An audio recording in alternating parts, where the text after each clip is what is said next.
नमस्कार, स्वागत है आपका आवाज़ अड्डा पे। और आज बातचीत होगी देश की इकोनॉमी के बारे में, क्योंकि एक बहुत महत्वपूर्ण नंबर जिसका सबको इंतज़ार रहता है कि देश के विकास की रफ्तार क्या है। उस नंबर पे आगे के बहुत सारे प्रोजेक्शंस, गवर्नमेंट के एक्शंस, बजट, तमाम सारी चीज़ें उसके इर्द गिर्द ताना बाना बुना जाता है और वो ये पता लगता है कि इकोनॉमी की हमारी सेहत कैसी है। जो नंबर निकल के आया है दूसरी तिमाही का जीडीपी का नंबर, वो आया है 6.3%। अगर आप सरसरी तौर पे देखेंगे तो बाजार की एक्सपेक्टेशंस ऐसी ही थी, 6.3 6.4% के आसपास।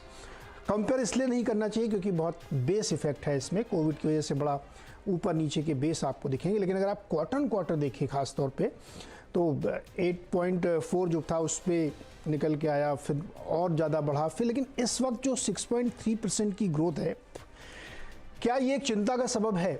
क्योंकि जब आप इसके अंदर के नंबर देखेंगे तो आपको एक या दो नंबर छोड़ के, खासतौर पे एग्रीकल्चर अगर आप देखें और सर्विस सेक्टर, तो बाकी सारे नंबर आपको कमज़ोर होते हुए दिखेंगे। और सबसे बड़ी चिंता की बात हो रही कि मैन्युफैक्चरिंग नेगेटिव में है, -4.3। ये एक बहुत बड़ी चिंता हो सकती है, होनी चाहिए।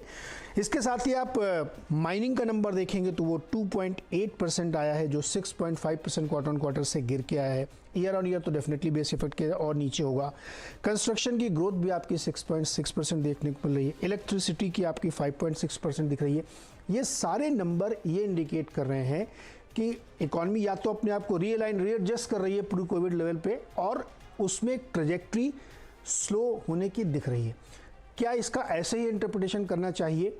और फर्स्ट हाफ और सेकंड हाफ जो अभी 2 क्वार्टर बाकी हैं, उनकी जो ग्रोथ आएगी उसको मिला करके क्या हम 7% हासिल कर पाएंगे? ये एक बड़ा चैलेंज है, क्योंकि चीफ इकोनॉमिक एडवाइज़र कहते हैं कि 6.8 6.7% एनुअल ग्रोथ हो सकती है, लेकिन कुछ लोगों को लगता है कि नहीं 7% तक जा सकती है। हालांकि बहुत सारे डाउनग्रेड्स ऑलरेडी हैं, S&P ने भी नीचे का रुख किया है। तो इन नंबर को हम डिकोड करने की कोशिश करेंगे, समझने की कोशिश करेंगे कि स्टेट ऑफ इकोनॉमी इस समय है क्या और कहाँ पे मिस कर रहे हैं, कहाँ पे गड़बड़ कर रहे हैं कि वो ग्रोथ नहीं आ पा रही है। सर्विस सेक्टर की ग्रोथ क्यों अच्छी आ रही है? एग्रीकल्चर बाय डिफ़ॉल्ट कोविड के दौरान भी उसने सरप्राइज़ किया था, बहुत अच्छी आई थी, लेकिन बाकी पैरामीटर्स पे कमज़ोरी है। गवर्नमेंट के खर्चे कम होने के आंकड़े दिख रहे हैं साफ, की जो गवर्नमेंट की स्पेंडिंग है वो भी स्लो हुई है। तो इन सब पे आज हम बातचीत करेंगे और ये समझने की कोशिश करेंगे कि नंबर को कैसे रीड किया जाए और जहाँ जहाँ गड़बड़ दिख रही है, लूप होल दिख रही है, उसके उपाय क्या हैं, उसको ठीक करने के क्या प्रयास सरकार को करने चाहिए, इकोनॉमी में क्या दुरुस्ती चाहिए। बातचीत करने के लिए हमारे साथ जो मेहमान, मैं आपसे उनसे परिचय करा दूं। एक बहुत ही एमिनेंट पैनल हमने आज जुटाया है। सारे मेहमानों का स्वागत है। पूर्व वित्त सचिव, केंद्रीय वित्त सचिव हमारे साथ हैं SC गर्ग साहब।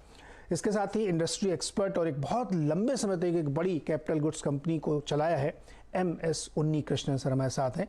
इसके साथ ही एनर्जी एक्सपर्ट और भारतीय जनता पार्टी से संबद्ध नरेंद्र तनेजा जी हमारे साथ होंगे।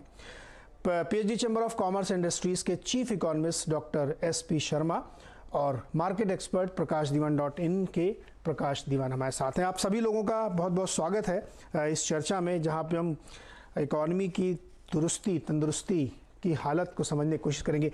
गर्ग सर, ये जो नंबर है इसको देख के आपका रिएक्शन क्या, कैसे लगे आपको नंबर? 6.3%, मार्केट तो ऐसे ही एक्सपेक्ट कर रहा था। ये बिल्कुल एक्सपेक्टेशंस के हिसाब से नंबर आए हैं। 6.3% सेकेंड क्वार्टर की ग्रोथ जो है, और दुनिया के बाकी देशों के मुकाबले बेहतर भी लगता है 6.3%। लेकिन हिंदुस्तान को जो ग्रोथ चाहिए, अगर उस दृष्टिकोण से आप देखें तो ये काफ़ी कमज़ोर ग्रोथ है। और ज़्यादा कमज़ोरी की बात थोड़ा इसके जब अंदर जाते हैं तो आपको नज़र आती है। 6.3% ओवरऑल ग्रोथ है, लेकिन हमारी माइनिंग, हमारी मैन्युफैक्चरिंग नेगेटिव में है। कंस्ट्रक्शन में ग्रोथ बहुत स्लो है। केवल सर्विसेज जो साइड है, जिसमें commerce, trade and commerce, communications, आपके फाइनेंशियल सेक्टर, पब्लिक सर्विसेज, उसमें ग्रोथ बेहतर है। 8% से ऊपर ग्रोथ है इन सर्विसेज में कुल मिला के। वो उसका एक बड़ा कारण ये भी है कि सर्विसेज काफ़ी एडवर्सली अफेक्ट हुई थी कोविड के टाइम में, कॉन्टैक्ट इंटेंसिव होने के कारण से, और वो अभी तक उतना रिकवर नहीं हो पाई हैं जितना कि हम प्री कोविड लेवल पे थे। अब जाके उसमें प्री कोविड के लेवल के आसपास। मैं आपको एक आंकड़ा देना चाहता हूँ, उस पे हमें ध्यान देना चाहिए इसकी सही मतलब समझने के लिए। अगर आप 19-20 जो प्री कोविड का साल था, उसके पहले 6 महीने के जीडीपी नंबर से अगर आप 6 महीने के अब इस साल के जो 22-23 के जीडीपी नंबर को कंपैरिजन करें, तो हम 75 लाख करोड़ के आसपास हैं। वो ग्रोथ केवल 4 लाख करोड़ के आसपास की है, और उसको अगर परसेंटेज टर्म्स में लेते हैं तो कुल मिला के 6% है, और सालाना ग्रोथ 1.82% ही आती है। अगर हम 3 साल से 1.82% पे ग्रो कर रहे हैं, तो ये हमारे लिए सोचने की बात होनी चाहिए। दूसरे और दृष्टिकोण से अगर आप देखें, सेकंड हाफ में पिछले 4 साल से प्री कोविड का 19-20 भी शामिल करके हमारी ग्रोथ केवल 4-4.25% हो रही है। अगर हम इस साल भी आरबीआई के हिसाब से भी सेकंड हाफ में 4.5 से नीचे की ग्रोथ रहने की आशंका है। तो अगर 4 साल तक जो सेकंड हाफ जिसमें कोविड का भी असर नहीं था, अगर हमारी ग्रोथ केवल 4 से 4.5% है, तो ये मेरे ख्याल से काफ़ी चिंता का विषय है। कुल मिला के आई थिंक ये मैंने अपने ट्वीट में भी आज कहा कि ये समय है कि हम रिकग्नाइज करें कि हमारी ग्रोथ मोमेंटम ढीली पड़ी हुई है। उसको तेज करने के लिए बहुत अच्छे बड़े बोल्ड रिफॉर्म्स की ज़रूरत है। अगर उसको करेंगे तो हम ठीक हैं, अदरवाइज बड़ा वैल्यूबल समय हमारा ख़राब चला जाए। तो अच्छा, लेकिन गर्ग साहब ये बताइए कि जब आप कह रहे थे कि आप पिछले 3 साल को कंपाउंड करें तो 1.82% आए, लेकिन उसमें बीच में कोविड वाले साल भी हैं। बिल्कुल है, तो उसकी डिस्काउंटिंग नहीं है। करेक्ट। सो एक साल में कोविड का इफेक्ट लगाने के बाद और कोविड के बेस के कारण से जो अच्छी ग्रोथ हुई, जैसे इस बार भी पहले क्वार्टर में 15%, 16.5% ग्रोथ हुई थी, वो इसलिए ग्रोथ हो रही है क्योंकि कोविड के कारण से बेस बहुत खराब हो गया था। अगर आप उसको न्यूट्रलाइज करते हैं तो आपको ग्रोथ नजर आती है 1.82% ओनली। ओके, उन्नी कृष्णन जी, आप तो सर बहुत लंबे समय तक इंडस्ट्री को आपने चलाया है और बारीकियां आप समझते हैं। नंबर्स के अंदर जाने पे बड़ी दिक्कत दिख रही है, जैसा गर्ग साहब बता रहे हैं कि मैन्युफैक्चरिंग, माइनिंग, ये तो सब डिक्लाइन में है। तो कोई चिंता की बात है आपको लगता है, या ठीक है नंबर? ये नंबर ठीक है, बट चिंता तो होना ही चाहिए, क्योंकि जो एक्सपेक्टेशन है हिंदुस्तान का, उसमें ही गिलती है मेरे ख्याल से। जैसे गर्ग साहब ने नंबर तो एकदम अच्छा आपको बताया है, सिर्फ 2% से कम पूरा 6 महीने का ग्रोथ है, तो ये एक्सपेक्टेशन के नीचे हो सकता है। बट मैं ये बताना चाहता कि हमको थोड़ा हिंदुस्तान के बाहर का भी सोच के देखेगा। बहुत दृष्टिकोण से अगर आप देखेगा तो हिंदुस्तान बहुत अच्छा कर रहे हैं। हमारा साथ वाला जो है चाइना है, उसका तो 3.9% ही तो है ग्रोथ है फर्स्ट हाफ का, तो आपका तो 9.7 है पहले जुलाई से अप्रैल से लेके अभी सितंबर तक अच्छे महीने का।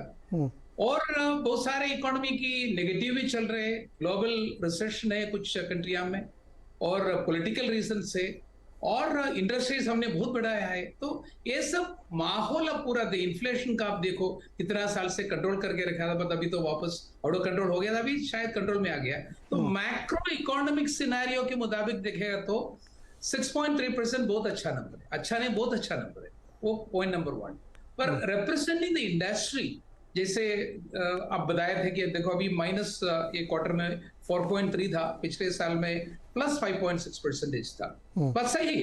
पर यह था कि सर्विस के पहले ही मैन्युफैक्चरिंग का रिकवरी पिछले साल में हमारा हो चुका था, तो जो बेस इफेक्ट जिसको जो मिलता है सर्विस को, क्योंकि बहुत सारे होटलें बंद थे लास्ट ईयर के टाइम पे, पूरे सर्विसेज की majority of them were limping, whereas manufacturing तो बहुत पहले से रिकवर हो चुके थे। तो जो उसका रश जो था, जो खरीदी लोगों ने डिले कर दिया था, उसका तो ऑलरेडी वो माहौल चले गया। अभी आगे जाके ये तरीके का ही आपको ग्रोथ मिलने वाला है। तो इसमें से आप अब अगर देखेगा तो एक आध चीज मैं आपको बताना चाहता हूं कि जो इंजीनियरिंग इंडस्ट्री की दो तीन चीज से, बड़े मैन्युफैक्चरिंग वाले इंडस्ट्री में ऑर्डर्स का कुछ कमी नहीं है, बट इंक्वायरी का कमी है। इसका मतलब क्या है, अगर ऑर्डर हाथ में रहेगा बड़े बड़े कंपनियां का, वो तो एग्जीक्यूट हो जाएगा अगले 2 क्वार्टर में। मेरे को तो कुछ तकलीफ नहीं दिखाई दे रही। मेरे को ये लगता है कि मैन्युफैक्चरिंग पूरा साल में तो ग्रोथ दिखाई देगा, पर मेरा वरी है कि FY24 में क्या होगा, क्योंकि अगर इंक्वायरी का पाइपलाइन कम होगा, क्यों होगा, इसलिए है कि रूरल कंजम्पशन बहुत कम हो चुका है पिछले 4 या 5 महीनों में। क्यों हुआ है, इन्फ्लेशनरी प्रेशर जब आ जाएगा, स्पेयर इनकम जो हाथ में रहता है, जिसमें से लोग फ्रिज खरीदेंगे, मोटरसाइकिल खरीदेगा, व्हाइट गुड्स खरीदेगा, और ऐसे वाला जो भी चीज कंस्ट्रक्शन करवाएगा, स्टील खरीदेगा, सीमेंट खरीदेगा, तो जनरली जो कमोडिटी और ड्यूरेबल्स की जो डिमांड है और FMCG का डिमांड होना चाहिए, वो आगे जाके थोड़ा धीमी हो सकता है, पर ओवरऑल मैन्युफैक्चरिंग जो हाथ में ऑर्डर है वो एग्जीक्यूट हो जाएगा। तो टोटल आप देखेगा, जैसे गर्ग साहब ने बताया, 9.7% पहले 6 महीने का जो ग्रोथ है, अगले 2 क्वार्टर में अगर 4.5 तक करीबन हो जाएगा, आपको मेरा ख्याल से 7% पूरा साल का ग्रोथ होने के लिए कुछ डिफिकल्टी नहीं रहेगा, बट अगले साल का 7% मुश्किल रहेगा। शायद आप 6 के तकरीबन लेके आगे जाना पड़ेगा।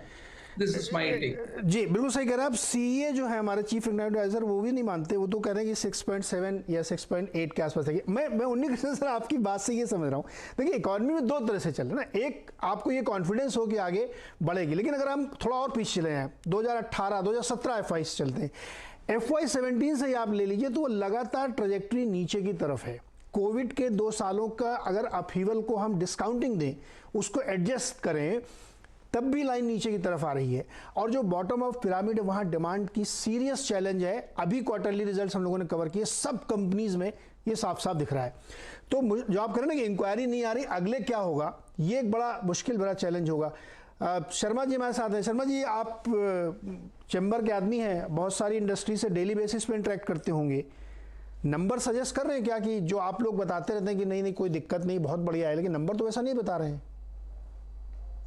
देखिए, यहाँ पे मैं बताना चाहूंगा, जैसे गर्ग साहब ने बताया, उन्नी कृष्ण जी ने बताया कि जो एक डिफिकल्ट ईयर हमने देखा था, जो कोरोना का पीरियड था, 2020-21 का जो साल था, फाइनेंशियल ईयर था, उसने टोटल जो डिस्ट्रप्शन किया, क्योंकि एक तो उस टाइम पे हमने न्यू लोज देखे जो एक्सट्रीम लोज थे, तो अगले ही वित्त वर्ष में हमने न्यू हाइज देखे उसके ऊपर, जबकि वैसा ग्रोथ हमने पहले कभी नहीं देखा था। तो अब उसको एडजस्टमेंट करने में, उसको एवरेजेस करने में, जैसे गर्ग साहब बता रहे थे कि अगर हम उस इफेक्ट को डाइल्यूट कर दें तो ग्रोथ है जो वो 2-3-4% के आसपास बनता है। तो ये बात बिल्कुल सही है, क्योंकि अभी हम क्या देख रहे हैं कि एक बार हमने बहुत लोज देखे, उसके अगले साल हमने लो बेस इफेक्ट की वजह से बड़ा हाई देखे, अभी हम दोबारा से जो हाई के ऊपर फिर हम लो देख रहे हैं, और उसमें भी with in the all sectors. उसमें क्या था कि कुछ सेक्टर उस टाइम पे न्यू लोज बना गए और कुछ न्यू हाइज। जैसे कि अगर आपने देखा होगा कि फर्स्ट क्वार्टर में जो 20-21 का फर्स्ट क्वार्टर था, उसमें जो लो गया था, सर्विसेज सेक्टर उसमें नहीं उभरा था, सर्विसेज सेक्टर उसमें वापस रिकवरी नहीं हो पाया था जो पिछले साल हुआ, जिसकी वजह से अभी हमारा जो क्वार्टर 1 में सर्विसेज सेक्टर ग्रो किया है, जो ग्रोथ हुई है वो 12-13% की जो ग्रोथ आई है वो सर्विसेज सेक्टर की वजह से आई। तो कुछ सेक्टर ऐसे हैं जिन्होंने लो देखे थे और कुछ ऐसे हैं जिन्होंने हाई देखे थे, वो वैसा ही चैलेंज इस वित्त वर्ष में फेस कर रहे हैं। लेकिन अगर हम ओवरऑल सिचुएशन देखें, ये तो सभी देशों में हुआ, ये हमारे अकेले भारत की बात नहीं है। हम देखते हैं कि एडवांस्ड इकोनॉमीज में, इमर्जिंग इकोनॉमीज में भी सेम प्रॉब्लम रही है। वही प्रॉब्लम हमने इन्फ्लेशन में फेस की। इन्फ्लेशन पहले नेगेटिव में था, लो बेस की वजह से हमने डबल डिजिट इन्फ्लेशन भी देखे। अब मैं यहाँ पे बताना चाहूंगा कि जो एडवांस्ड इकोनॉमीज की स्थिति है इस वक्त पे, उससे हम कहीं ज्यादा बेहतर हैं। हम इमर्जिंग मार्केट्स की भी जितनी भी इकोनॉमीज हैं उनसे बेहतर हैं। We are the fastest moving economy. उनके साथ भी बेस इफेक्ट रहे हैं, उनको भी बेस का फायदा मिला है और बेस का नुकसान भी मिला है। सेम चीज हमारे साथ है, लेकिन अगर हम तुलना करें सब चीजों को कंसीडर करते हुए, we are the best performing economy in the world economic system right now. ये जरूर है कि मैन्युफैक्चरिंग सेक्टर हमारा जो नेगेटिव में गया है वो नहीं जाना चाहिए था, despite the reforms undertaken by the government, बहुत सारी ईज ऑफ डूइंग बिजनेस की रिफॉर्म्स हुई हैं, स्टेट लेवल पे रिफॉर्म्स हुई हैं, लेकिन मैन्युफैक्चरिंग सेक्टर का नेगेटिव में जाना बहुत ही अनफॉर्चुनेट है। हमें इसके बारे में दोबारा से सोचना होगा कि क्या हमारा जो पॉलिसी एनवायरनमेंट है दैट इज ग्राउंडेड और नॉट, क्या उसका पॉलिसी इंप्लीमेंटेशन ग्राउंड लेवल पे हो रहा है या उसके इफेक्टिव जो रिजल्ट्स हैं वो दिखाई दे रहे हैं। नहीं तो फिर हम कहीं ना कहीं जाके चिंतित हैं कि हमारा मैन्युफैक्चरिंग सेक्टर ग्रो करना चाहिए, नहीं तो हमारा जो ग्रोथ है वो सस्टेनेबल नहीं रहेगा। तो मैन्युफैक्चरिंग के लिए सबसे बड़ा चैलेंज जो इस वक्त पे है वो है कॉस्ट ऑफ डूइंग बिजनेस। अगर हम देखते हैं जो 5 कॉस्ट है वो बहुत ही हाई लेवल पे है अभी भी, जैसे कॉस्ट ऑफ कंप्लायंसेस है, कॉस्ट ऑफ फंड्स है, कॉस्ट ऑफ पावर है, कॉस्ट ऑफ लॉजिस्टिक्स है, ये सभी कॉस्ट बहुत हाई पे हैं। हमें इनको रिड्यूस करने के लिए बहुत प्रयास करने होंगे, तभी हमारा मैन्युफैक्चरिंग सेक्टर आगे ग्रो करेगा, जो कि जीडीपी को अच्छे से सपोर्ट करेगा। क्योंकि अगर मैन्युफैक्चरिंग सेक्टर जीडीपी को सपोर्ट नहीं देगा तो ग्रोथ बहुत ही फ्रेजाइल रहेगी। सर्विसेज सेक्टर के ऊपर ग्रो करके हम ज्यादा एम्प्लॉयमेंट नहीं क्रिएट कर पाएंगे, क्योंकि services sector is not a major services provider, क्योंकि उसमें एम्प्लॉयमेंट के लिए उसमें स्टेग्नेशन आ जाता है। लेकिन मैन्युफैक्चरिंग के लिए हमें उसमें ज्यादा से ज्यादा वर्कफोर्स को फैक्ट्रीज में डिप्लॉय करने के लिए मैन्युफैक्चरिंग में ग्रोथ लेके आना पड़ेगा। लेकिन एक बहुत ही सरप्राइजिंग थिंग है कि despite the agriculture sector growing in the higher trajectory, why the manufacturing sector is not growing? क्योंकि डिमांड तो आती है, जब एग्रीकल्चर सेक्टर ग्रो करता है तो इकोनॉमी में डिमांड आती है, लेकिन वो डिमांड मैन्युफैक्चरिंग सेक्टर में ग्रोथ क्यों नहीं लेके आ पा रही है? एक बहुत ही ऐसा विषय है। या तो फिर हम बहुत ज्यादा इंपोर्ट कर रहे हैं कि जो हमें बहुत ही सस्ते दाम पे बाहर से चीजें मिलती हैं उनको हम ज्यादा इंपोर्ट कर रहे हैं, कि हम इसमें अपना डोमेस्टिक मैन्युफैक्चरिंग के ऊपर शर्मा जी नहीं कर रहे। शर्मा सर, इसमें कई सारी चीजें ना जो हमारे दर्शकों को समझ में नहीं आती। जैसे एग्रीकल्चर ग्रोथ कोविड टाइम भी बहुत बढ़िया थी, इन्फ्लेशन भी बढ़ता हुआ दिख रहा है, लेकिन रूरल डिमांड बहुत गिरी हुई है, एमएसपी भी बढ़ाई गई है, फिर भी रूरल डिमांड काफ़ी गिरी हुई है। तो ये बड़े मतलब अजीब सी एक सिचुएशन बनती है जिसमें समझ में नहीं आता कि ये कैसे हो रहा है। मैन्युफैक्चरिंग बुरी तरीके से प्रभावित है। शर्मा जी, एक सवाल मैं गर्ग साहब से और लेना चाहता हूँ। जब आपने कहा कि पेंट अप डिमांड हो सकती है या कोविड के दौरान लोगों ने बहुत खर्चे नहीं किए, तो सर्विस इंडस्ट्री में वो इम्पैक्ट दिख रहा है, होटल में, ट्रेड में, इंडस्ट्री में, कॉमर्स में, लेकिन ये नेचर में बड़ी ट्रांजिटरी और डिस्क्रिशनरी होती है। ये सस्टेन्ड नहीं रह सकती कि आप नीचे कुछ ग्रोथ नहीं हो रही, ऊपर आप कंजम्पशन करते रहे। ये तो आप मानेंगे या ये सोचना गलत है, ये चलता रहेगा ऐसे ही? देखिए, सर्विसेज में जो डिमांड आपको नजर आ रही है वो हमारे उस सेगमेंट से आती है जो सेगमेंट रिलेटिवली रिचर है इकोनॉमी में। 4-5% हमारा मैक्सिमम 10% एक्सटेंड कर लीजिए आप। वो जो सेगमेंट है जिसको कोविड का कोई खास विपरीत प्रभाव ही नहीं पड़ा, उसमें उनकी इनकम्स प्रोटेक्टेड थी, इन्फ्लेशन एडजस्टमेंट भी है उनके पास, और उनमें से काफ़ी सारे लोगों ने प्रॉफिट्स वगैरह भी कमाए। तो वो अब ट्रैवल भी कर रहे हैं, उनकी लग्जरी चीज़ों को भी, इम्पोर्टेड चीज़ों को भी खरीद रहे हैं, और डिजिटलाइजेशन के ज़माने में बहुत सारा कंप्यूटराइजेशन वगैरह करके ये सर्विसेज का कंजम्पशन कर रहे हैं। बट जो अभी शर्मा जी भी कह रहे थे और आप भी कह रहे थे कि एग्रीकल्चर सेक्टर में ग्रोथ होने के बावजूद, एक तो वो बहुत ज़्यादा ग्रोथ नहीं है, 3% 3.5% ग्रोथ ही है, बहुत ज़्यादा ग्रोथ नहीं है। दूसरा, जो इन्फ्लेशन के कारण से जो एग्रीकल्चर फार्मर्स और जो हमारा जो नॉन एग्रीकल्चरल लेबर है उसकी इनकम प्रोटेक्टेड नहीं है। इसके कारण से इफेक्टिवली उनकी इनकम आपको गिरती हुई नजर आती है।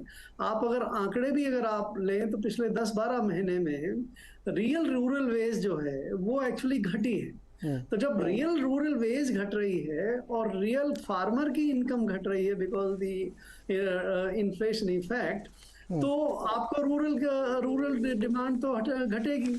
तो ये जो नजर आ रहा है इकोनॉमी में कि कुछ सर्टेन सर्विसेज की हाई प्राइस होटल्स, ये रेस्टोरेंट्स और इन सब में ग्रोथ है, और दूसरी तरफ आपका जो लोअर सेगमेंट है, बॉटम ऑफ पिरामिड है, उसकी डिमांड कम हो रही है। तो ये बड़ा अंडरस्टैंडेबल है, इसमें मुझे तो मिस्ट्री नजर नहीं आती।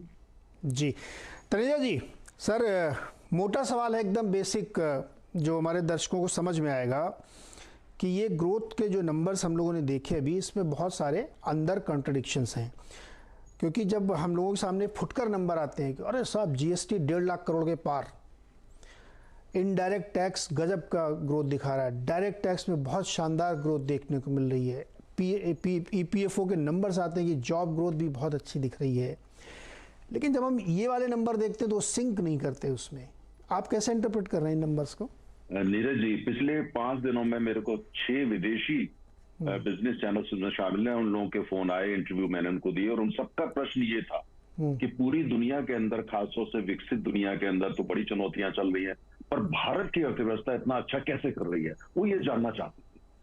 और यहाँ हम पैनल में मशक्कत कर रहे हैं कि जो डेटा आया है इसका जो है इस तरह से डिसेक्शन करें कि भाई कुछ नहीं हो रहा या कम हो रहा है। अच्छी बातें करना चाहिए क्योंकि इससे फायदा ही होता है। लेकिन देखिए, जो आपने ये, अगर आप देखिए कि जिसका हिसाब से हम निकल करके कोविड से आए और उसके बाद अगर आप उठा करके देखते हैं, जैसे गर्ग साहब ने सर्विसेज की बात करी, सर्विसेज के अंदर गर्ग साहब तमाम इंडस्ट्री ऐसी थी सर्विसेज के अंदर में ही आती हैं जिसमें आपने भी जिक्र किया, होटल्स का, रेस्टोरेंट्स का, टूरिज्म बिल्कुल तबाह हो गई, बंद पड़े थे सब, है ना। और उसके बाद वो रिकवरी आ रही है, तो वो अभी तो और भी आ सकती है। हमने सॉफ्टवेयर एक्सपोर्ट के मामले में भी चुनौती देखे हैं, कई जगह हम जहां करते थे वहां चुनौतियां थोड़ा बढ़ गई। तो मेरा ये है कि अच्छा, मैन्युफैक्चरिंग की जहां तक बात है, मैन्युफैक्चरिंग में जो मुझे नजर आता है वो ये है कि सरकार भी, मेरी जो जानकारी है, सरकार तमाम राज्यों से बात कर रही है, खासतौर से वहां जहां पे एसएमईज जो है उनको थोड़ा सा प्रोत्साहन की जरूरत है राज्य सरकारों की तरफ से, या जमीन के हिसाब से, या अन्य वो जैसी चीजें जो राज्य सरकारें कर सकती है। लगातार उस पर हो रही है, इसको कैसे इंसेंटिवाइज करें, कैसे इसको बढ़ाया जाए, केंद्र सरकार और क्या कर सकती है, उनको क्या करने की आवश्यकता है। साथ में अगर आप जो रबी की क्रॉप देखें, जो डेटा कल ही निकल के आया सारे मीडिया के अंदर, आज सुबह आपने भी देखा होगा कि जो बुवाई हुई है रबी की, वो बिल्कुल एकदम रिकॉर्ड ब्रेकिंग है, और जाहिर है उसका नतीजा जो है वो आएगा और उससे डिमांड के ऊपर भी असर पड़ेगा। हालांकि ये बात सही है जिसको कहा गया कि भाई जितनी डिमांड होनी चाहिए ग्रामीण क्षेत्रों से वो आ रही होगी डिमांड, लेकिन क्या वो हम आयात ज्यादा कर रहे हैं, ये एक ऐसा प्रश्न है जिसको हमने देखना होगा। लेकिन मैन्युफैक्चरिंग भारत जैसे देश के लिए जो है ये बहुत जरूरी हो जाता है। कंस्ट्रक्शन आज चारों तरफ पूरे देश के अंदर, बीच में आपने भी देखा था बड़ी परेशानी आई कोविड के टाइम में, और दिल्ली एनसीआर के अंदर अभी 10 दिन के लिए परेशानी आ गई थी जब प्रदूषण थोड़ा बढ़ गया था। लेकिन कंस्ट्रक्शन एक्टिविटी पूरे देश के अंदर, मैं पिछले 15 दिनों के अंदर बैंगलोर, राजस्थान, पटना, कई जगह हो गया है, एनेक्डोटल में बात कर रहा हूँ, डेटा की बात नहीं कर रहा, लेकिन सब जगह आपको दिख रहा है कि वहां पे गतिविधियां ऑलमोस्ट नॉर्मल आई है। लेबर कई जगह वापस आ चुकी है, साउथ में भी लेबर वापस आ गई है जो वापस चली गई थी यूपी, बिहार, उड़ीसा या आंध्र प्रदेश, अन्य राज्यों में। तो मुझे तो ऐसा लगता है कि जो डेटा निकल के आए हैं ये बहुत ही इंकरेजिंग डेटा है, और एनुअल जो है 7% पे हम पहुंचेंगे। मेरा अपना जो एनालिसिस है कि हम 6.8, 6.9 के करीब लगभग 7 पे पहुंचेंगे, मुझे ऐसा लगता है। लेकिन गर्ग साहब ने एक बड़ी दिलचस्प बात करी, जिसको मैं गौर कर अब अपनी पर्सनल ओपिनियन देना चाहूंगा। इन्होंने, गर्ग साहब ने कहा रिफॉर्म्स की, मैं 100% सहमत। तनेजा जी एक सेकंड, तनेजा जी, वो हम लोग वो उस रिफॉर्म पे आएंगे, लेकिन एक सवाल मैं बीच में आपसे पूछना चाहता हूँ, क्योंकि रिफॉर्म में जाएंगे तो हम कंक्लूजन की तरफ। मैं, आपने कहा कि नंबरों को वैसे देखना चाहिए, बिल्कुल देखना चाहिए, लेकिन मैं आपके सामने कुछ नंबर रखता हूँ। जैसे आपने कहा ना कि पूरे देश में कंस्ट्रक्शन एक्टिविटीज चल रही है, कंस्ट्रक्शन का नंबर से ग्रोथ का आया 6.6% as compare to quarter on quarter, वो 16.8 था पहले, और अगर आप साल दर साल भी उसको आप देखेंगे तो वो 8.1 से घट के आया है। वैसे ही इलेक्ट्रिसिटी ग्रोथ भी 8.5 साल दर साल और 14.7% क्वार्टर ऑन क्वार्टर, इस बार 5.6% है। माइनिंग ग्रोथ -2.8% है, जो पिछले क्वार्टर में 14%, 15% थी, पिछले साल इसी क्वार्टर में 8.5% थी। एक्सपोर्ट ग्रोथ, जिसपे हम लोग कह रहे थे कि बहुत अचीव कर लेंगे, 11.5% की ग्रोथ है, पिछले क्वार्टर में 14.5% की थी और पिछले साल इसी क्वार्टर में 20% की थी। तो मुझे समझ में आता है ये सारे नंबर तो सर कमजोर हो रहे हैं क्वार्टर क्वार्टर भी, तो कैसे माने कि नहीं, मैं आपको इसी का जवाब दे रहा हूँ। हाँ। आप कंस्ट्रक्शन के अंदर देखिए, आप सीमेंट का डेटा देख लीजिए, स्टील का देख लिया, आप भी देखते हैं, मैं भी उसको देखता हूँ। तो वो इसमें क्यों नहीं आ रहा, रिफ्लेक्ट हो रहा है? नहीं, सुनिए, वो रिफ्लेक्ट होगा इसलिए कि कंस्ट्रक्शन के अंदर जब भी आप जाते हैं, चाहे वो एक हाउसिंग हो, चाहे इंडस्ट्रियल कंस्ट्रक्शन हो, उसके एक अपना एक जेस्टेशन पीरियड होता है अपने टाइम में। कोविड के टाइम में तमाम प्रोजेक्ट बिल्कुल जो है ठप हो गए थे, और तमाम ऐसे भी थे जो बिल्कुल बैंकरप्ट हो गए थे। हमारे एनसीआर के अंदर ही तमाम प्रोजेक्ट सुर्खियों में रह के बैंकरप्ट हो गए, वो जिस हिसाब से कोविड में सिचुएशन हुई, सरकार ने जाकर के कईयों की मदद कर रही है वगैरह, वो सब हो रहा है। लेकिन ये सब रिफ्लेक्ट करना शुरू हो जाएगा आने वाले क्वार्टर्स के अंदर, क्योंकि तमाम ऐसी चीजें जो अभी पाइपलाइन में है, हो रही हैं, लेकिन अभी वो नंबर में नहीं दिख रही है। सर कोविड खत्म, तनिया जी माफ कीजिएगा, कोविड खत्म हुए काफी समय हो गया है सर। अभी तो कोविड खत्म नहीं हुआ, किसी चाइना की आप देखिए, अभी चाइना से इकोनॉमीज कंपेयर करेंगे हम, वहां से थोड़ी कंपेयर कर रहे हैं। नहीं, कोविड भारत में भी चुनौती बरकरार है, ऐसा नहीं है कि, और ये कहना कि अभी हम कोविड से पूरी तरह बाहर आ गए, बिल्कुल अभी नहीं आए हैं बाहर। कोविड अभी भी जो है कहीं ना कहीं आप देख रहे हैं उसका जो फुटप्रिंट है हमारी अर्थव्यवस्था पे, हमारे इनिशिएटिव पे, हमारे ट्रेवल पे, तमाम चीजों के अंदर अभी काफी उसकी जो छाया है बरकरार है, और हमें सर उसकी छाया से हम बाहर निकले तभी तो हम फास्टेस्ट ग्रोइंग इकोनॉमी का दावा कर रहे हैं, हम उससे निकल चुके हैं बाहर। नहीं, मैं बताऊं, जब ये हम भारत नहीं कर रहा, हम एक गलती कर चुके हैं पहली बार कि हमने इसको जीत लिया कोविड को, हम दोबारा नहीं करेंगे।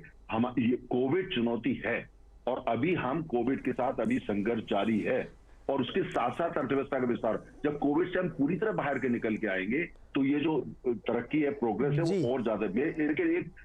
एक आखिरी लाइन में कर रहा हूं, बहुत जरूरी वो ये कि ये सारे डेटा जो है इंकरेजिंग है, लेकिन कुछ एरिया जैसे खासतौर से मैन्युफैक्चरिंग, जिसको लेकर के सरकार भी चिंतित है, मैं भी चिंतित हूं, हमारे पैनल पे ज्यादा लोग चिंतित हैं। और मैन्युफैक्चरिंग के साथ साथ और ये जो एम्प्लॉयमेंट का डेटा है, हालांकि उम्मीद दिख रही है, लेकिन उसके ऊपर भी और देने, जिससे कि रोजगार जो है वो मैन्युफैक्चरिंग से बढ़ता है। जी, अभी मैं लौटता हूं तो इसी पे आगे चर्चा बढ़ाएंगे।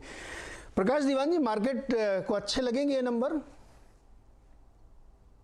तो नीरज भाई, मैं इकोनॉमिस्ट तो हूं नहीं, बट कोशिश ये करूंगा कि मार्केट के पर्सपेक्टिव से इन नंबरों को कैसे देखा जाए, आंकड़ों को कैसे डाइजेस्ट किया जाए। तो देखिए, मिक्स्ड बैग है, कोई ऐसा नहीं है बहुत क्लियर कहीं भी कुछ मार्केट को नजर आए कि बहुत ही नेगेटिव है या बहुत ही उत्तेजना वाले कोई नंबर, ऐसी चीज है नहीं। और एक एक सेक्टर या सेक्शन को अगर आप एनालाइज करेंगे तो उसके लिए मार्केट के पास जस्टिफाई करने का कारण है। मार्केट इज ऑलवेज विलिंग कि भाई वो ग्लास हाफ फुल है कि ग्लास हाफ एम्प्टी है, वो डिपेंड करता है मार्केट का मूड कैसा है। माहौल और मूड अभी पॉजिटिव है, हम नई ऊंचाइयों पे निफ्टी और सेंसेक्स पे बैठे हैं, तो ये नंबर्स डाइजेस्ट हो जाएंगे। कोई इसमें खास नेगेटिविटी इसलिए नहीं आएगी क्योंकि वो ये देखेंगे कि भाई अनुमान 6.2 का था, 6.3 के आसपास आया है, कोई इसमें वो नहीं है। और जो फर्स्ट हाफ में 9% प्लस था, अगले 4.5% 2 क्वार्टर में आएंगे, तो कहीं ना कहीं औसत के रूप से हम लोग 6.7, 6.8 पे बैठ जाएंगे। मार्केट जो इसमें देखने की कोशिश करेगा वो ये है, न्यूज, गुड न्यूज जिसको कहते हैं, क्या है इन नंबर्स में, कि आपके पास जो कंस्ट्रक्शन हो गया या बाकी के माइनिंग एक्टिविटी वाला जो आंकड़ा है वो सॉफ्ट है। उसका एक कारण ये भी था कि इस बार जो मॉनसून का एक्सटेंडेड जो पीरियड रहा, जो डिलेड मॉनसून रहा और वो लंबा उसमें चला, तो इससे मैंने देखा है ग्राउंड लेवल पे बहुत सारे प्रोजेक्ट्स, खास करके मुंबई में जो मैं ज्यादा ट्रैक करता हूँ, बहुत सारे प्रोजेक्ट्स लेट हो चुके हैं। और दूसरी चीज ये है कि पिछले प्री कोविड और इस वाले माहौल में जो सबसे मैं मानता हूँ कोविड एक पास्ट हो गया है। कोविड को इतना वो देना थोड़ा सा वो रहेगा, खास करके इकोनॉमिक पर्सपेक्टिव से जस्टिफाइड नहीं रहेगा। बट प्री कोविड और करंट सिचुएशन में नीरज भाई सबसे बड़ा डिफरेंस ये है कंस्ट्रक्शन और कई एक्टिविटीज को लेके कि अनऑर्गेनाइज सेक्टर बहुत श्रिंक हो गया आपका। और वो अनऑर्गेनाइज सेक्टर या तो उसका पतन हो गया, मतलब वो अस्तित्व ही ना ही रहा कई सेक्शन में, या वो जो रेरा और डीमोनेटाइजेशन के बाद का असर था पूरी तरह से आप उनको साफ करके वो एक उनको जो क्षति पहुंची है उससे सिर्फ ऑर्गेनाइज सेक्टर का होता है। इसलिए आपको जीएसटी अच्छा दिख रहा है, इसलिए आपको टैक्स कलेक्शन अच्छा दिख रहा है, क्या रेवेन्यू एक्सपेंडिचर जो सरकार का है वो भी दिख रहा है। आप कैपिटल एक्सपेंडिचर देखिए ना, वो वहां भी बढ़त है। तो देयर इज गुड न्यूज, लेकिन थोड़ा सा लैग के साथ यार, जो तनेजा भी समझा रहे हैं, शायद कोशिश कर रहे हैं कि ये सब चीज होगी, लेकिन कुछ गैप के बाद या लैग के बाद हो सकती है। मैन्युफैक्चरिंग की चिंता का एक और बहुत बड़ा कारण इनपुट साइड पे कमोडिटी प्राइसेस का रहा है। तो उसकी वजह से हुआ ये है ना कि आपके पास जो ऑर्डर एग्जीक्यूशन है, ऑर्डर बुक तो सबके पास अच्छी है, लेकिन ऑर्डर एग्जीक्यूशन में वैल्यू एडेड पोर्शन बहुत कम रह जाता है क्योंकि कमोडिटी प्राइसेस इतने ज्यादा होता है। और उन्हीं कृष्ण साहब ने इस चीज की झलक एक दी कि ऑर्डर बुक है, लेकिन मतलब ऑर्डर आज इन हैंड है, एग्जीक्यूशन हो रहा है, लेकिन अगले साल कैसे ऑर्डर आएंगे इसका अभी तक कोई आइडिया नहीं लग रहा। तो जैसे जैसे पीएलआई का असर या एक्सपोर्ट ओरिएंटेशन का असर गहरा होता जाएगा, मुझे लगता है मैन्युफैक्चरिंग के लिए उम्मीद है। बट हाँ, चिंता उसमें जरूर है क्योंकि एम्प्लॉयमेंट जनरेशन, मल्टीप्लायर इफेक्ट, सब चीजें जो है वो वहां से शुरू होती है। तो मार्केट को पसंद आएगा, लेकिन कुछ कारण से मार्केट इसको इतना भी सलामी नहीं देगा कि आप बहुत उसको पॉजिटिवली लें। पर हाँ, चिंता या कोई चुनौती ऐसी भी नहीं लग रही जो जो जो वो ना हो सके, मैनेज ना हो सके। अच्छा, ब्यूटी ऑफ मार्केट क्या है कि वो एक्सपेक्टेशन लगा लेता पहले ही, और उससे मैच कर जाए तो फिर नंबर कैसे भी हो कोई फर्क नहीं पड़ता। ये हमारे मार्केट की बहुत ही ब्यूटीफुल चीज़ है। तो उन्होंने अनुमान लगाया था कि इसी के आसपास आएगा, तो वैसे ही आ गया। लेकिन 19 सर ये कह रहे हैं कि इंक्वायरी नहीं आ रही है। देखिए, अभी आपने एक बहुत अच्छा पॉइंट रखा कि हाई कमोडिटी प्राइसेस थे, उसकी वजह से वैल्यू एडेड ये तमाम थी, उनके असर पड़ा, लेकिन आगे इंक्वायरी नहीं आ रही। क्या डिमांड का चले जाने की आशंका है क्या 19 सर? बारे में हमारा ये वरी है कि जब तक के लिए कंजम्पशन नहीं बढ़ेगा, कैपेसिटी एडिशन नहीं होगा, क्योंकि आज का दिन में सरकार के जो इंफ्रास्ट्रक्चर प्रोजेक्ट छोड़ के बाकी प्राइवेट इंडस्ट्री का जो इन्वेस्टमेंट है वो कंज्यूमर की डिमांड के ऊपर रहेगा।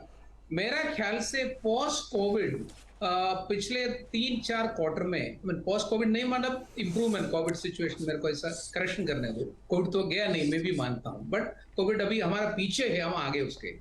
तो जो पिछले 3 क्वार्टर में जो कंजम्पशन का जो बढ़ावा हो गया, उसमें से लेके भी capacity utilization on an average Hindustan में आज का दिन में भी 75 to 80% ऑन एन एवरेज, उसके आगे तो नहीं बढ़ा है। जब तक के लिए ये एक 90% नहीं पकड़ेगा, प्राइवेट इंडस्ट्री वाला कोई इन्वेस्टमेंट तो नहीं करेगा।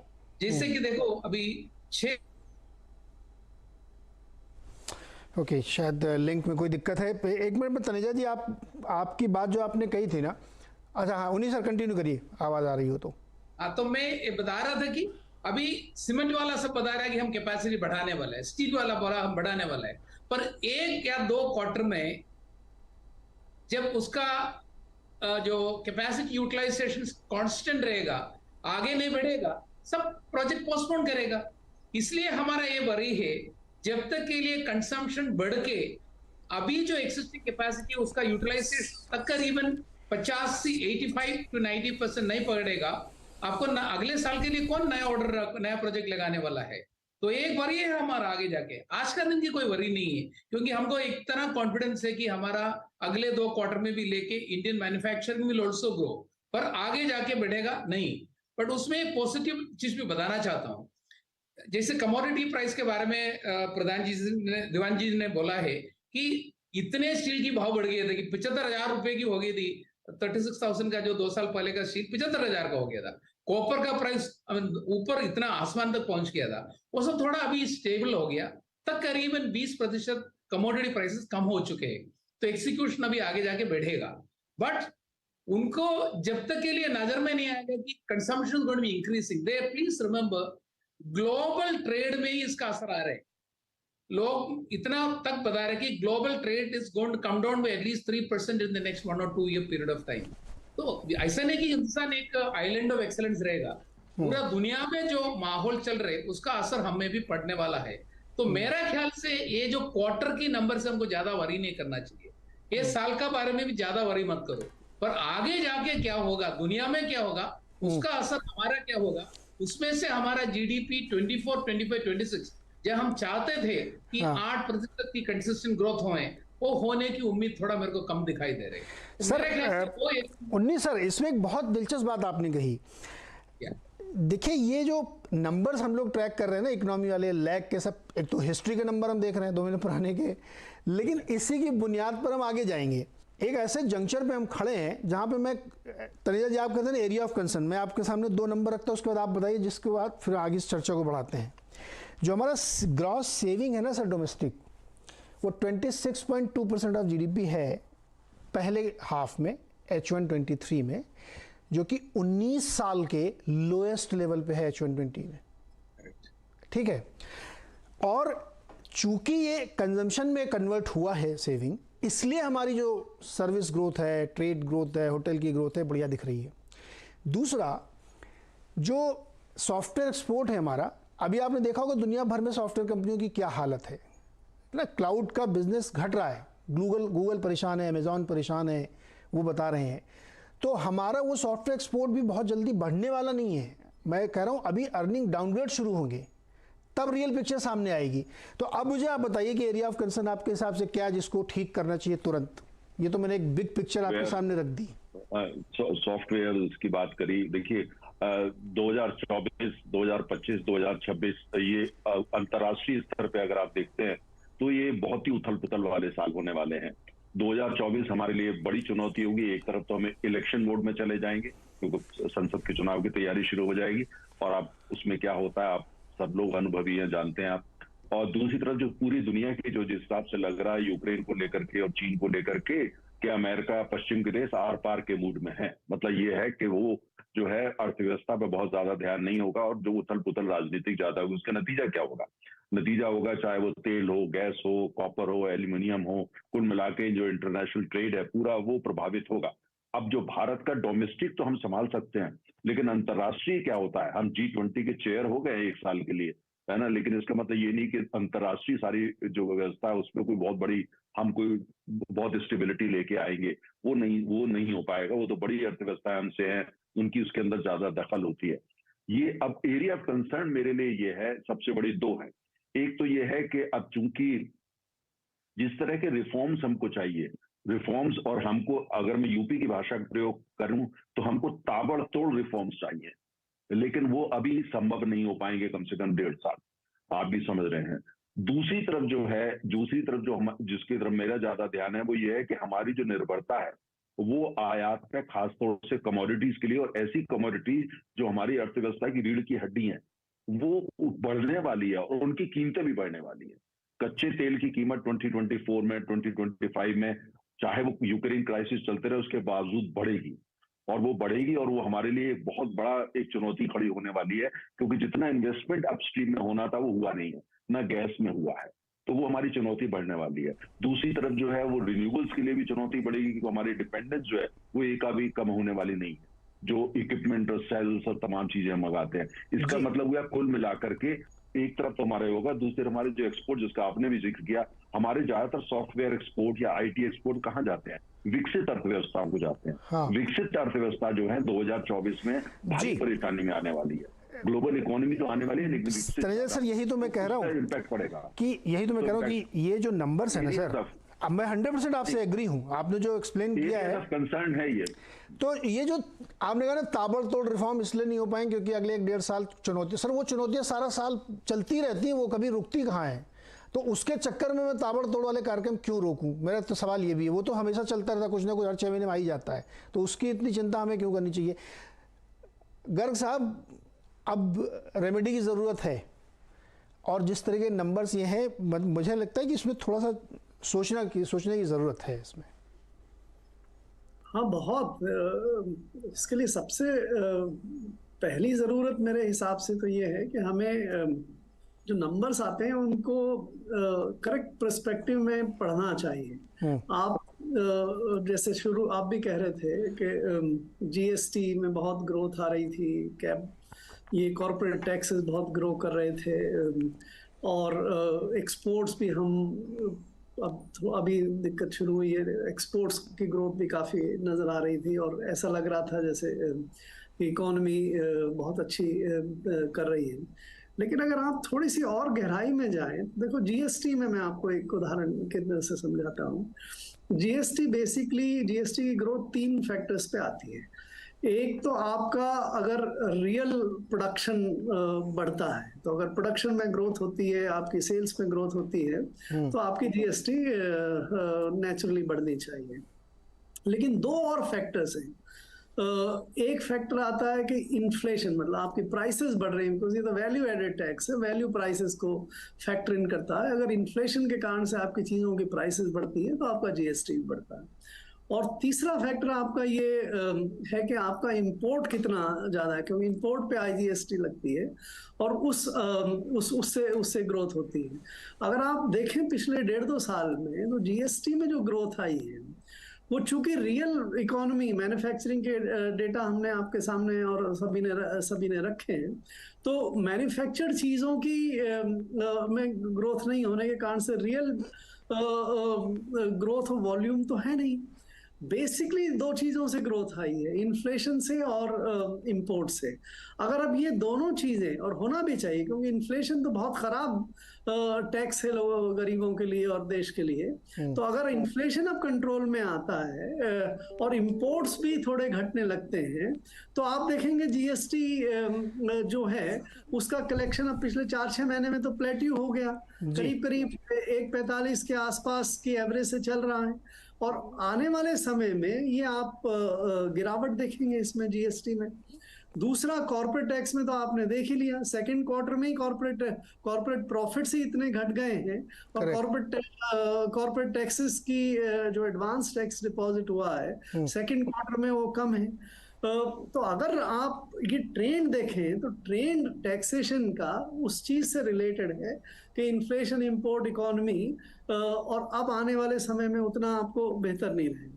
तो अगर आप चीजों को सही पर्सपेक्टिव में समझें तब आप फिर जाके रिफॉर्म्स लेके आएंगे, और रिफॉर्म्स की बहुत जरूरत है, जैसे उन्होंने भी कहा कि काफी रिफॉर्म्स की जरूरत है। और ये जो देश का एक कंस्ट्रेंट है कि भाई इलेक्शंस तो होते रहते हैं, अगर इलेक्शंस के कारण से अगर हम रिफॉर्म ना करें तो फिर इसका फिर हम इकोनॉमी को सैक्रिफाइस करेंगे। ये बिल्कुल जी गर्ग साहब, बिल्कुल आप पॉइंटेड बात रख रहे हैं, और ये जैसे तनेजा जी ने बिल्कुल निशाने पे तीर रखा है कि ताबड़तोड़ करना पड़ेगा, अब चॉइस नहीं। ये जो आपने एक्सप्लेनेशन दिया ना जीएसटी वाला, सर, ये हम लोग, आपको याद होगा हम लोग जितनी बार बैठते थे डिस्कशन में यही बात होता था कि ये जीएसटी कलेक्शन इन्फ्लेशन की वजह से ज़्यादा हो रहा है, रादर की प्रोडक्शन की वजह से।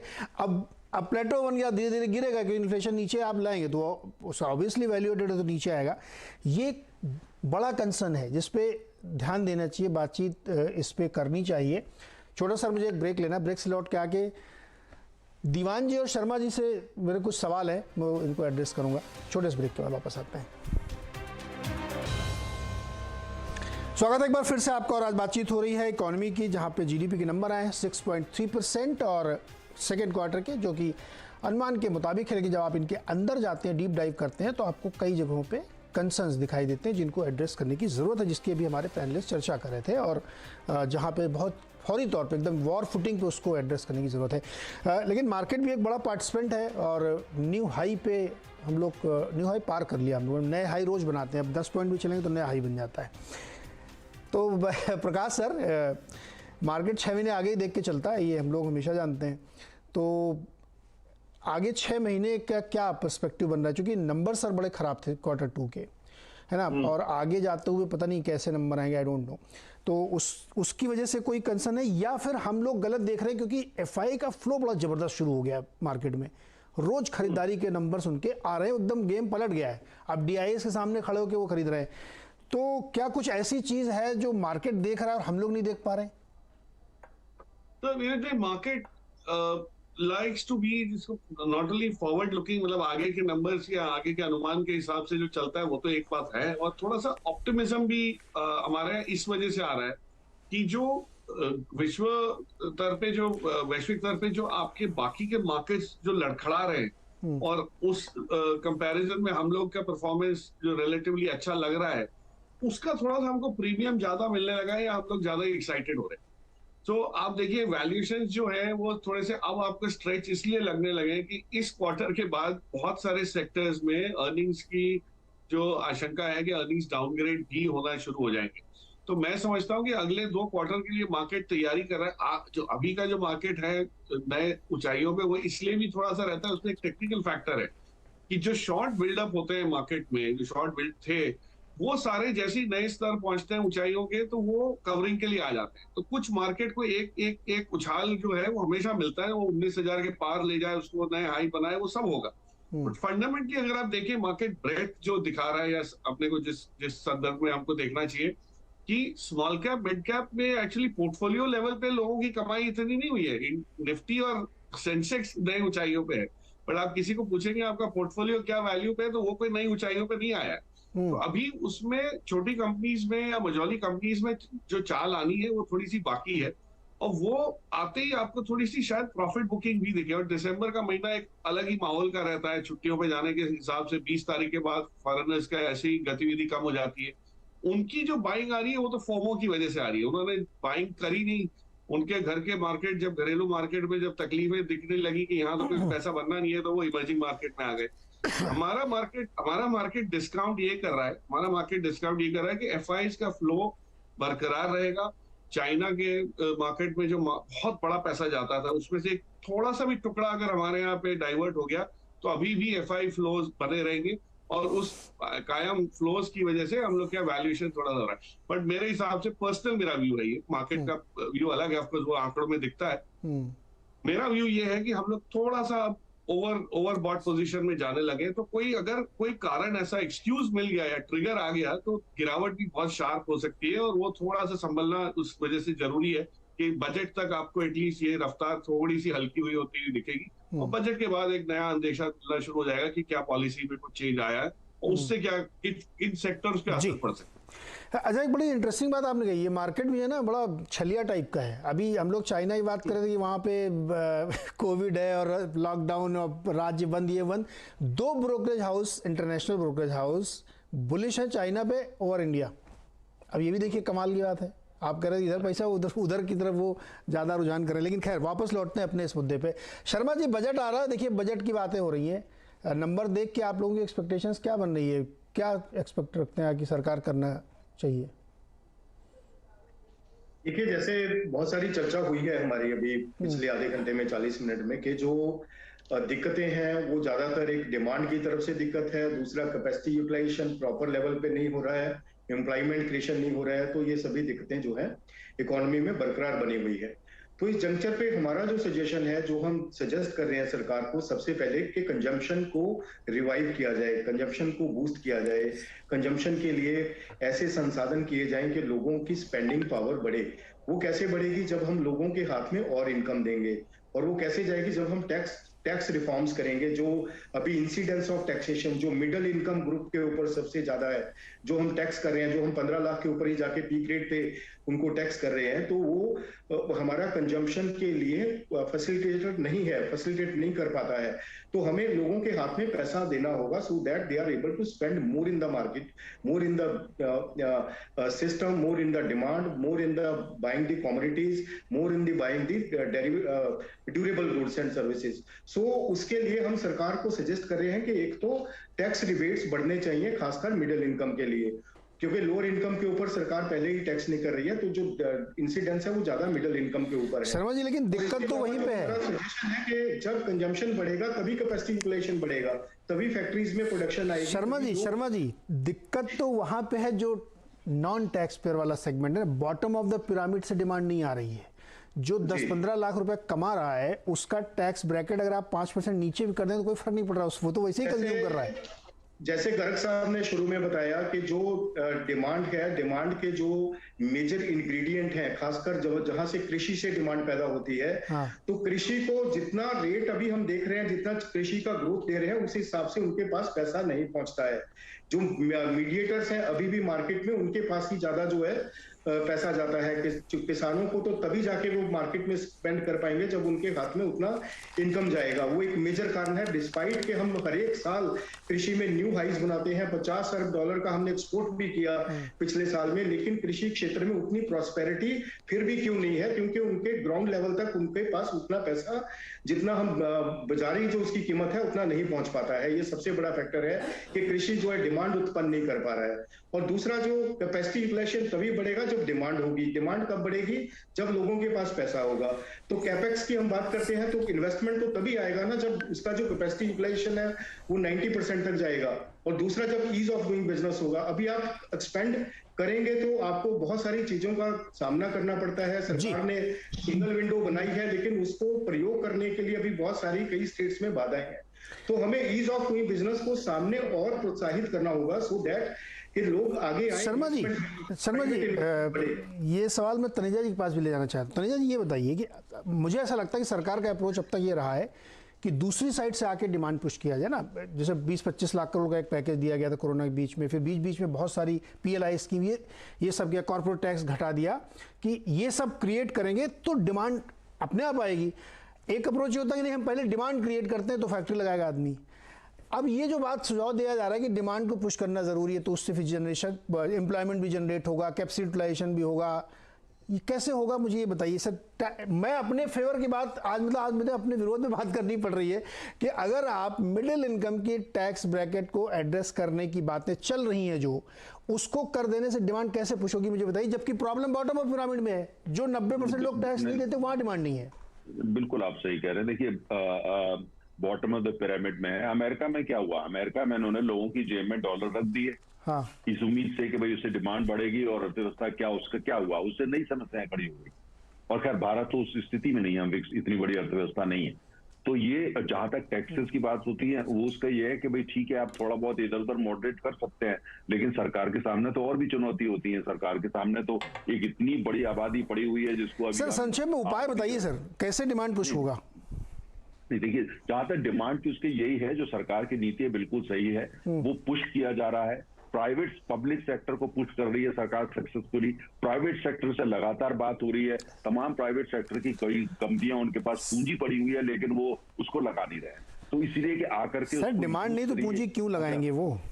नहीं, जब सेविंग खर्च कर रहा हूं मैं डिमांड अपने घर के खर्चे चलाने के लिए, तो आप सोचिए ना सर, फिर मैं फैक्ट्री तभी लगाऊंगा ना जब डिमांड होगी। 19 सर आप फैक्ट्री लगाएंगे बिना डिमांड के क्या?